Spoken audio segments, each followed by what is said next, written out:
یاسف بڑے مصروف لگ رہے ہیں آپ، کچھ خاص کام کر رہے ہیں؟ کاشف آپ کو یاد ہے میرا ایک دوست ولیم ہے جو کہ بائبل کالج میں پروفیسر ہیں، اور وہ آج کل اپنے اسٹوڈنٹس کی مدد کر رہا ہے کہ وہ خداوند کی خدمت میں کیسے آئیں. تو میں اس کی حوصلہ افزائی کے لیے اسے کچھ ای میل لکھنا چاہ رہا ہوں، اور میں لفظوں کا چناؤ کر رہا ہوں کہ کیا بہتر طور پر سے ای میل لکھی جائے. ذرا میرے لیے دیکھنا دانش مندی کے لفظی معنی کیا ہوتے ہیں. اچھا جی، دانش مندی کے لفظی معنی دیکھتے ہیں. یہ ہے بھرپور علم اور اچھے فیصلے کرنے کا خاص تجربہ. یہ اچھی بات ہے.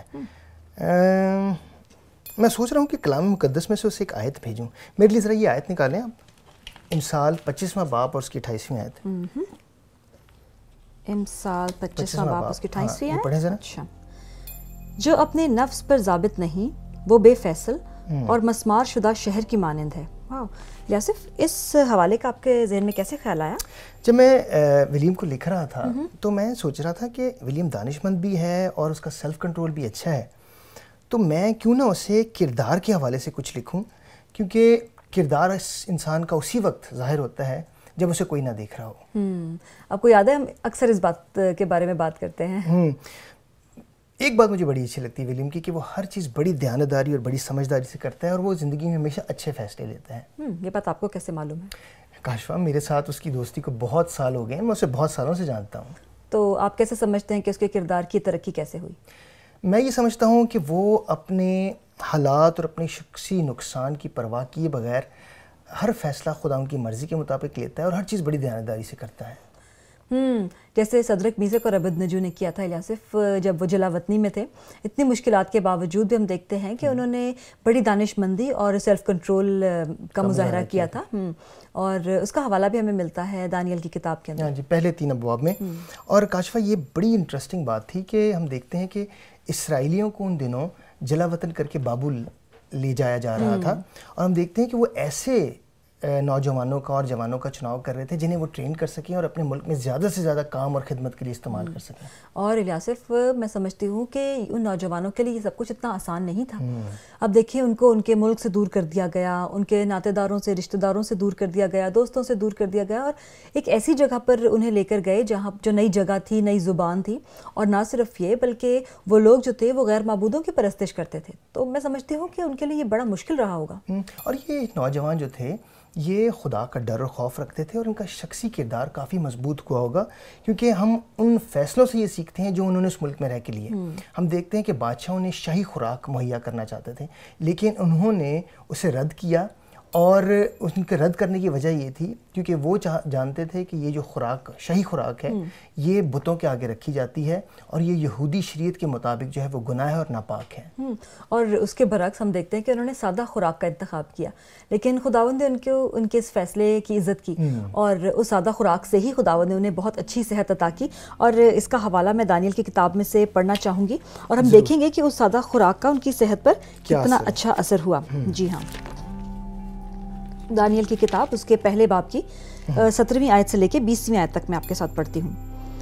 تب خدا نے ان چاروں جوانوں کو معرفت اور ہر طرح کی حکمت اور علم میں مہارت بخشی، اور دانیل ہر طرح کی رویا اور خواب میں صاحب فہم تھا.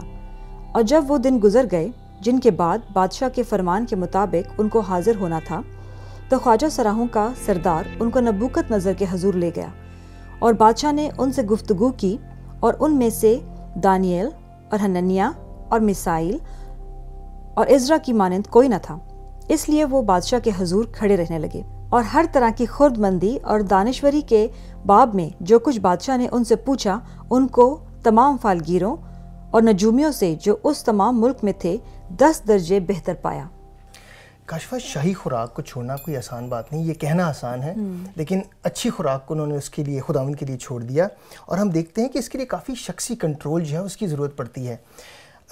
انہیں معلوم نہیں تھا کہ اس سادی خوراک سے جو وہ لے رہے ہیں ان کے جسموں پر کیا اثر پڑے گا، لیکن صرف خداوند کو عزت دینے کے لیے، خداوند کے نام کو جلال دینے کے لیے انہوں نے اس شاہی خوراک کو چھوڑا اور سادی خوراک کا انتخاب کیا. بالکل. اور آگے چل کے ہم دیکھتے ہیں کہ دانیل نے اپنی دعائیہ زندگی میں بھی ڈسپلن کو قائم کیا.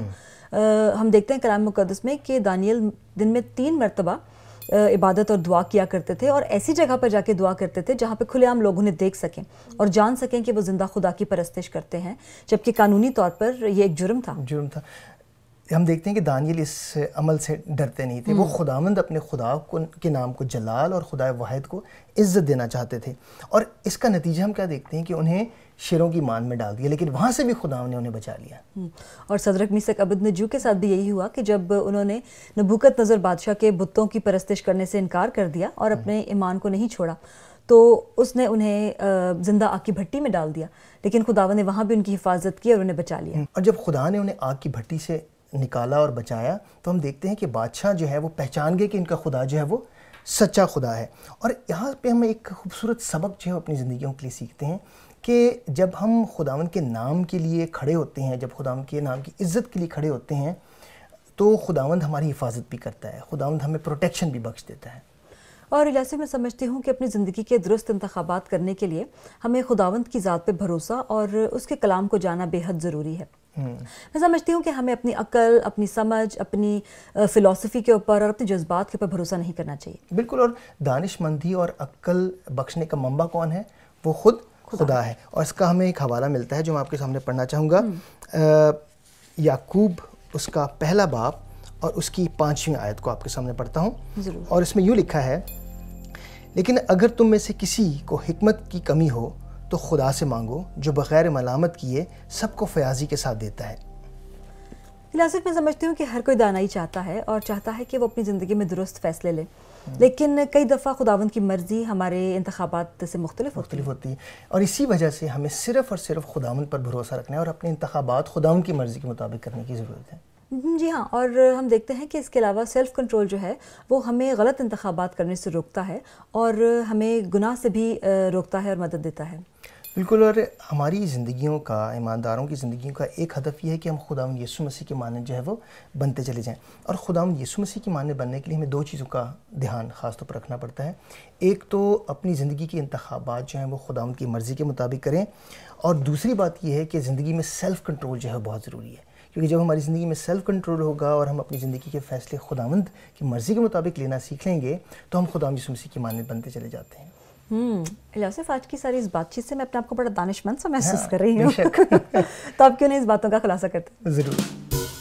ہمیں یہ یقین کرنے کے لیے دنائی اور شخصی کنٹرول کی ضرورت ہے کہ خدا کا کلام دنائی کا منبع ہے، اور ہمیں اپنے گناہ آلودہ جذبات کو کنٹرول کرنا چاہیے تاکہ ہم دنائی سے کام کر سکیں۔